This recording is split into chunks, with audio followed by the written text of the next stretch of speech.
আসসালামু আলাইকুম। আমি ফাইমাস ডায়েরি থেকে হইয়ার।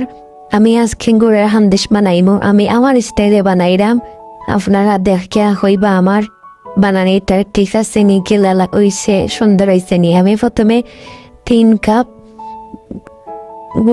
গুড় দিচ্ছি, একটু হয়েছে গিয়া খাজুরি গুড়, আর এরপরে দিচ্ছি 2 কাপ ময়দা, 3 কাপ চালের গুঁড়ি, বেকিং পাউডার, এরপরে দিচ্ছি চিনি গুঁড়া হরা ওটাও দিচ্ছি, এরপরে ডিম 2টা দিচ্ছি।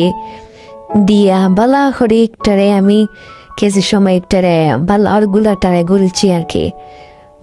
বেশ সময় কফ ক্যামেরাত লাগে একটা বালা করে গুলা লাগছে, কত সময় রেস্ট রাখছি, রাখিয়া পরে আমি গিয়া একটা সময় লাড়িয়ে উড়িয়া এরপরে হান্দেশ করছি। আমার হান্দেশ গুলা দেখবা কি হয়েছে, বানাইনি সময় তো খুব সুন্দর হয়েছে। সেই সময় আর বালা করে ভিডিও করতে পারছি না, আপনারা দেখাইতে পারছি না। কিছু ভিডিও করে আর আসলাম, আপনাদের দেখাইছি। আমার ভিডিও কি হয়েছে দেখিয়া জানাইবা। ধন্যবাদ সবাই, আমার ভিডিও দেখা লাগে।